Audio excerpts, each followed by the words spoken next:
பூனே வதோராவிலிருந்து கூடுதலாக NDRF குழுக்கள் தமிழகம் வரவுள்ளதாக தேசிய பேரிடர் மீட்புப் படையினர் தெரிவித்திருக்கின்றனர். தித்வா புயல் எதிரொலியாக தற்பொழுது கூடுதலாக 10 NDRF குழுக்கள் தமிழகம் வரவுள்ளதாக அண்மை தகவல் வெளியாகி இருக்கிறது. தொடர்பான மேலும் விவரங்களை தருவதற்காக செய்தியாளர் செலினா இணைப்பில் இருக்கிறார். செலினா, வணக்கம். தற்பொழுது தித்வா புயல் எதிரொலியாக 10 NDRF குழுக்கள் தமிழகம் வரவுள்ளதாக தகவல் வெளியாகி இருக்கிறது. முழு விவரங்களை சொல்லுங்கள்.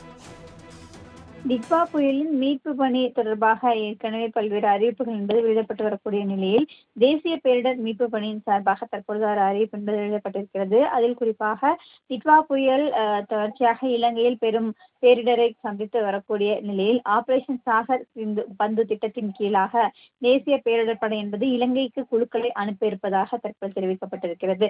இன்று அதிகாலை 8வது பெட்டாலியன் தலைமையிலான 80 மீட்பு படையினர் மற்றும் 4 மூப்பனாய்கள், 2 தேசிய பேரிடர் மீட்பு படை குழுக்கள், சிறப்பு HARD உபகரணங்கள் மற்றும் நிவாரணப் பொருட்களுடன் 4 மணிக்கு விமானத்தின் மூலமாக இலங்கைக்கு புறப்பட்டிருப்பதாக தெரிவிக்கப்பட்டிருக்கிறது.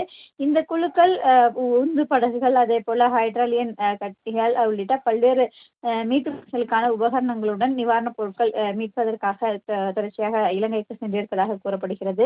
அதே போல இந்தியாவின் சர்வதேசிய பணி மையத்தில் இருக்கக்கூடிய விழுப்புரம், செங்கல்பட்டு, அதே போல திருவள்ளூர், நாகப்பட்டினம், தஞ்சாவூர், திருவாரூர், புதுக்கோட்டை, மயிலாடுதுறை உள்ளிட்ட தமிழ்நாட்டில் பாதிப்பு ஏற்படக்கூடிய கடலோர மாவட்டங்களுக்கு 14 குழுக்களை அனுப்பி வைக்கப்பட்டிருப்பதாகவும், புதுச்சேரிக்கு கூடுதலாக குழுக்கள் என்பது ஒதுக்கப்பட்டிருப்பதாகவும் கூறப்பட்டிருக்கிறது.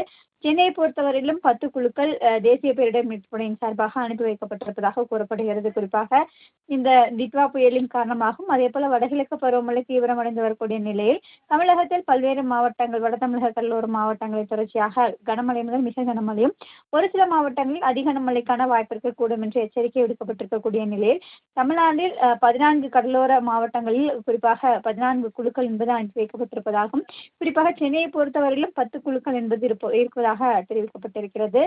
உள்நாட்டு சர்வதேசிய அளவிலாக இருக்கக்கூடிய பல்வேறு இடங்களில் பாதிப்பு ஏற்படக்கூடிய அனைத்து இடங்களுக்கும் தேசிய பேரிடர் மீட்பு படை, அதே போல இந்திய வானிலை ஆய்வு மையத்தின் அறிவுறுத்தலின்படியாக தொடர்ச்சியாக தேசிய பேரிடர் குழுக்கள் என்பது அனுப்பி வைக்கப்பட்டிருப்பதாக தேசிய பேரிடர் மீட்பு படை சார்பாக அறிவிப்பு வெளியிடப்பட்டிருக்கிறது. 4 முனை போட்டி நாடாளப் போவது யார்? திமுகவுக்கும் அதிமுகவுக்கும் நடக்கிற போட்டியாக தான் இந்த 2026 தேர்தல் வரும்ன்றதை சொல்லி,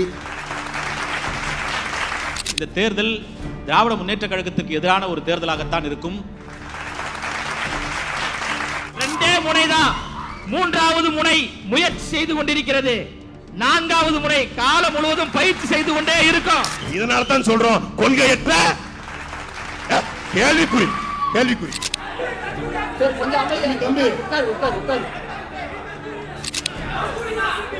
தாவேக்கா யாரும் தற்கொலைன்னு சொல்லாதீங்கப்பா, ஆக சிறந்த அறிவாளிகள். இதுதான் உங்களுடைய அடிப்படை அரசியலா? மக்கள் அரங்கம் நாளை இரவு 7 மணிக்கு நமது மாலை முரசு செய்திகள் தொலைக்காட்சியில் காண தவறாதீர்கள். Title sponsored by best money gold, powered by சௌபாகியா அண்ட் ஸ்டெரன் கிளப் சோடா.